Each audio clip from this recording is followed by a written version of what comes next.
তোয়া হুজুর সেটা বলেছেন যে আমরা এমন একটা প্রতিনিধি হবে সেটা যেন মানুষ হয়, মানুষের প্রতিনিধি হয়। তোয়া হুজুর তার ভাইপোর প্রতি আস্থা ভরসা বিশ্বাস আছে, যার কারণে ভাইপোর পাশে থাকতে পারে, ভাইপোর প্রচার করতেই পারে। সতর্ক হওয়ার জন্য বলছি আর অনুরোধও করছি, সাবধান হওয়ার জন্য বলছি, অনুরোধও করছি, বেশি খাটাতে যাবেন না। প্রতিদিন টুপি মাথায় দিয়ে মিথ্যা কথা বলে, প্রত্যেকটা দিন ও যা কথা বলে তার 99% মিথ্যা। আমি প্রমাণ করে দেবো, প্রত্যেকটা বিষয় প্রমাণ করে দেবো। হয় বন্ধ করবেন, না হলে এর পরে খাতা খুলে দেবো। আপনার খাতা আমার পকেটে আছে। দেখুন একটা জিনিস, দুজনে একই টিমই থাকতো আগে, কোনো কারণবশতে হয়তো কোনো একটা প্লেয়ার হয়তো কোনো টিমই খেলছে না, তিনি অবসর নিয়েছে, হয়তো এই জন্য সেই টিমের বিরুদ্ধে অনেক কিছু মুখ খুলতে পারে, এই হিসেবে তিনি হয়তো খাতার কথা বলেছে। তবে আশা করি তোয়া চাচা তিনি অত্যন্ত সুবুদ্ধি সম্পন্ন মানুষ, তিনি সাধারণ মানুষের হয়ে এবং বাংলার মানুষের হয়ে তিনি সঠিক রাস্তা অবলম্বন করেন এবং সঠিক বার্তা দেবেন, এরা আমরা আশা করব। সওগাতবাবু তো মাথা তো ঠিক নেই, কারণ 1 মাসে 5টা 6টা অ্যাটাক হয়েছে, কারণ ঘটাকপুকুরির মতো বাজারে দুবারের মতো চোর স্লোগান উঠেছে।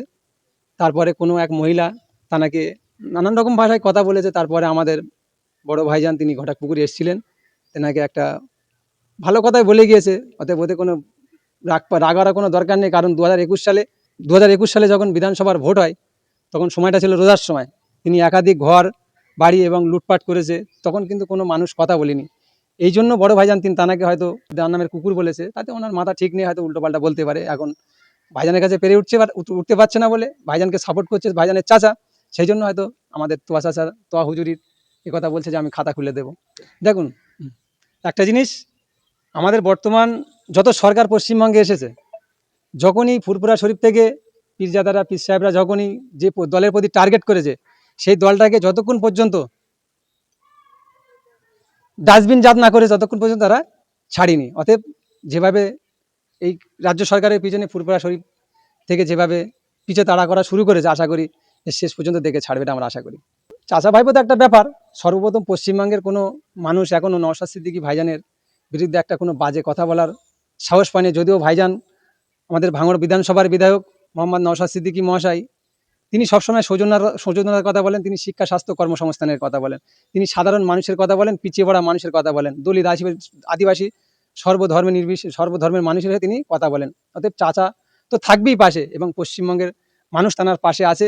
এই জন্য শাসক দল ভয় পাচ্ছে। 77টা এমএলএ যখন বিরোধীদের আছে বিজেপি, তাকে ভয় করছে না, নওশাদ সিদ্দিকী ভাইজানকে কেন ভয় করছে? এটা আমাদের একটা ভাববার বিষয় আছে, এবং ভাইজানকে প্রশংসা করার জায়গা ভাইজান তৈরি করেছে, এই হিসেবে ভাইজানকে প্রশংসা সবার জন্য করতে হবে ভাইজানের প্রশংসা। দেখুন তিনি সহযোগিতা করবে না কি করবে ওটা পরের কথা, কিন্তু চাচা আমাদের তোয়া হুজুর তিনি বলে দিয়েছেন যে 26-এ আইএসএফ এর সিট বাড়ছে, সেই জন্য তো শাসক দলের রাতের ঘুম হারাম হয়ে যাচ্ছে, এটাই হলো মেন ব্যাপার। কারণ তিনি কম বেশি রাজনীতি যদি নাও করে, কারণ তিনি সুবুদ্ধি সম্পূর্ণ মানুষ, তার অনেক বুদ্ধি, তিনি যে কথা বলে আশা করা যায় যে কিছু একটা ঘটতে পারে 26-এ। দেখুন আমরা সর্বপ্রথম আমরা গর্ববোধ করি যে শাসক দলের বিরুদ্ধে আমরা লড়াই করছি, শাসক দলের বিপক্ষে আমরা লড়াই করছি, আর সেই লড়াই শিখিয়েছে আব্বাস সিদ্দিকী ভাইজান এবং নওশাদ সিদ্দিকী ভাইজান, সঙ্গে পশ্চিমবঙ্গের মানুষ আমাদের সঙ্গে আছে, এটাই হলো বড় কথা। তারপরে কথা হচ্ছে আমরা যখন এই শাসক দলের বিপক্ষে যখন আইএসএফ দলের নাম লিখিয়েছি, আমরা সেদিনে সেই খাতার নিচে এটাও লিখে দিয়েছি যে যতদিন পর্যন্ত আমরা এই দুর্নীতিগ্রস্ত শাসক দল এবং তৃণমূল কংগ্রেসকে পরাস্ত করবো ভাঙড় সহ পশ্চিমবঙ্গে থেকে, ততদিন আমরা ঘুমাবো না, এটা আমরা প্রতিজ্ঞাবদ্ধ হয়েছি। সে আমাদের কি ঘুম পাড়ানোর কথা বলবে, যে ঘুম হারাম করে দেবে, সে কথা কি বলে? আমাদের কিছু করতে ওরা বাকি রাখেনি, সবটাই কমপ্লিট হয়ে গেছে। আমাদের এবার সামনে আগে যাওয়া, ওরা কোথায় থাকবে না, ওরা ঘুমাবে কি ঘুমাবে না, ওরা চিন্তা ভাবনা করুক সেটা। দেখুন আমি যখন থেকে ভাঙড় বিধানসভায় অবজারভারের দায়িত্ব পালন করছে মাননীয় সওগাত মোল্লা মহাশয়, তখন থেকে একের পর এক বলেই যাচ্ছে যে আইএসএফ এই জয়েন করছে, কিন্তু জয়েন করে ভাঙড় থেকে আর শেষ হয় না। অতএব ভাঙড় বিধানসভাটা পুরো আইএসএফ জুড়ে আছে, তৃণমূল শূন্য হয়ে আছে, কিছু মানুষ আছে তৃণমূলের পক্ষে, আর বাকিটা আছে আইএসএফ এর পক্ষে। 26 সালে 26,000 সামথিং কিছু ভোটে ভাইজান বিধানসভায় গিয়েছিল। আশা করছি ভাঙড়ের মানুষ তাকে দুহাত ভরে ভোট দেবে, এবং 26 সালে ভাইজান 40,000 প্লাস ভোটে বিধানসভায় ঢুকবে। ভাঙড়ের কোনো মায়ের লাল নেই ভাইজান আটকাবে, এবং ভাঙড় থেকে ভাইজান অনেক হাজার ভোটে জিতে বিধানসভার মধ্যে আবার 26-এ তিনি রওনা দিচ্ছে। এবং বামেদের লেফট ফ্রন্টের তেনাদের দলের চেয়ারম্যান আছে, তারা রাজ্য লেভেল নেতৃত্বরা আছেন, তারা যেভাবে আলোচনা করে আমাদের পাঠাবে, কারণ আমাদের তো সব বলা সম্ভব নয়। তবে আশা করি আমাদের দলে যারা সুবুদ্ধি সম্পূর্ণ নেতারা আছেন এবং বাম লেফট ফ্রন্ট যারা আছেন তারা সুবুদ্ধি সম্পূর্ণ মানুষের কাছে আমরা নিচের লেভেল থেকে আমরা তাদের কাছে বার্তা পৌঁছাতে চাই যে ভাঙড় সহ রাজ্যের মানুষের যারা সাধারণ মানুষ, পিছিয়ে পড়া মানুষ যারা এই শাসক দলের শিকার হচ্ছে, দুর্নীতিগ্রস্তর শিকার হচ্ছে, তাদের কথা ভেবে আমরা তো মনে করি যে জোট হওয়াটাই মনে হয় ভালো হবে। কিন্তু আমার কাছে কথা হচ্ছে, আমি গার্জেন, আমি যদি কোনো মানুষকে নেতৃত্ব দিয়ে এই কাজটা করতে হবে, এই কাজটা করতে হবে, সে যদি নিজে হাতে করে তার সব থেকে গর্ববোধ করবো আমি, কারণ আমার নেতৃত্বে সেই কাজটা হচ্ছে। এই ভাঙড় বিধানসভাতে যে লাইটগুলো লাগাচ্ছে সায়নী ঘোষ মহাশয়, স্বগত মোল্লার হাত ধরে এসব লাগাচ্ছে আমরা দেখতে পাচ্ছি, কিন্তু এর আগে সেগুলো লাগানো হয়নি। সেই নওশাদ সিদ্দিকী ভাইজানের দেখানো পথে হাঁটছে। যে ভাঙড়ের ব্রিজগুলো 2011 সালে পালাবদল হয়েছিল, তারপর থেকে ভাঙড়ের ব্রিজটাও যে কংক্রিট ব্রিজগুলো হয়ে রানিং কাজ হচ্ছে, এর আগে কিন্তু ছিল না। যখন থেকে ভাইজান বিধানসভায় গিয়েছে, ভাইজান যে গুতা দিচ্ছে সেই গুতাই টুকটাক টুকটাক করে কাজ এগিয়ে যাচ্ছে। এবং তারা যে পাড়ায় পাড়ায় যে জনসংযোগ করতে এর আগে কিন্তু খুঁজে পাওয়া যায়নি। নওশাদ সিদ্দিকীর দেখানোর পথে নওশাদ সিদ্দিকী মহাশয়ের দেখানোর পথে তারা হাঁটছে। এটাই সব থেকে আমরা গর্ব করি যে আমাদের দলের বস এবং আমাদের জনপ্রিয় আমাদের ভাঙড়ের বিধায়ক মোহাম্মদ নওশাদ সিদ্দিকী মহাশয়ের যে হাঁটানোর পথে তারা হাঁটছে, এটাই সব থেকে গর্ববোধ করি আইএসএফ এর পক্ষ থেকে। এটা আমরা দেখুন, সেটা তোয়া হুজুর সেটা বলেছেন যে আমরা এমন একটা প্রতিনিধি হবে, সেটা যেন মানুষ হয়, মানুষের প্রতিনিধি হয়। ঠিক আছে, তাতে করে বোঝা যায় যে আমাদের বিধায়ক মোহাম্মদ নওশাদ সিদ্দিকী মহাশয়, ভাঙড় বিধানসভার যিনি বিধায়ক, তিনি যেভাবে পারফরমেন্স করছে, তার যা কার্যকলাপ, তিনি যে কি করতে চাইছে, কি বলতে চাইছে। কারণ কয়েকটা প্রশ্ন আমাদের সামনে ভাসে যে বিধানসভার ভিতরে আমরা দেখেছি 11 বছরের মধ্যে কোনো শাসক দলের বা বিরোধী দল থেকে কোনো যে প্রশ্ন শাসক দলের মানে সরকারের চোখে চোখ রেখে তিনি কথা বলতে পারেনি, যেরকম নওশাদ সিদ্দিকী মহাশয় কয়েকটা প্রশ্ন রেখেছিল বাংলা দিবস উদযাপনকে কেন্দ্র করে, যেটা একটা কথা হয়েছিল। ভাইজান বলেছিল যে বাংলা দিবস উদযাপন করলে কি পশ্চিমবঙ্গে থেকে দুর্নীতি মুক্ত হয়ে যাবে।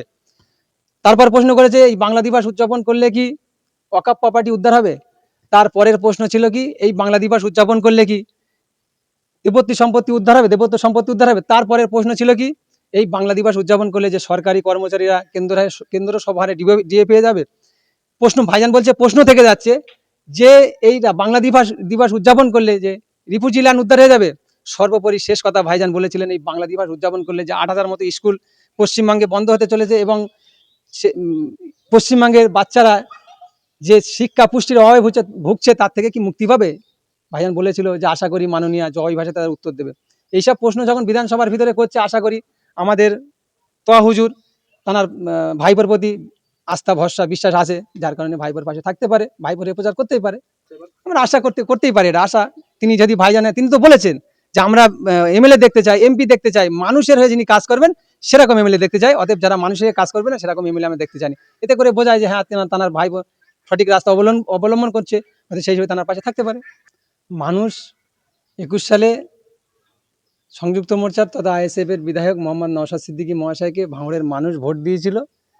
তিনি 26,000 সামথিং কিছু ভোটে বিধানসভায় গিয়েছিল। কোন কংগ্রেসের নেতা কি বললো না বললো ওতে কিছু এসে যায় না। আর তিনি কেমন মানুষ ভাঙড় বিধানসভার মানুষ জানে, এবং ভাঙড় বিধানসভার মানুষ কিভাবে ভাইজানকে সংযুক্ত মোর্চার পক্ষ থেকে বিধানসভায় পাঠিয়েছিল সেটা ভাঙড়ের মানুষ জানে, সেটা ভাঙড়ের মানুষ ঠিক করেছিল। কোনো এলিথেলি ওই যে কংগ্রেসের নেতা না কি বলছেন ওদের দ্বারাই ঠিক হয়নি, এটাই হলো শেষ কথা। দেখুন, আমি ওই প্রসঙ্গে যাব না, কারণ রাজনীতি করতে গিয়ে আমার একজন না কেউ 35 সম্পত্তিতে হাত দেখ, আমি একজনের 35 সম্পত্তি হাতে, এটা আমি চাই না। আমার দিক দিয়ে এটা কোনো সম্ভব নয়।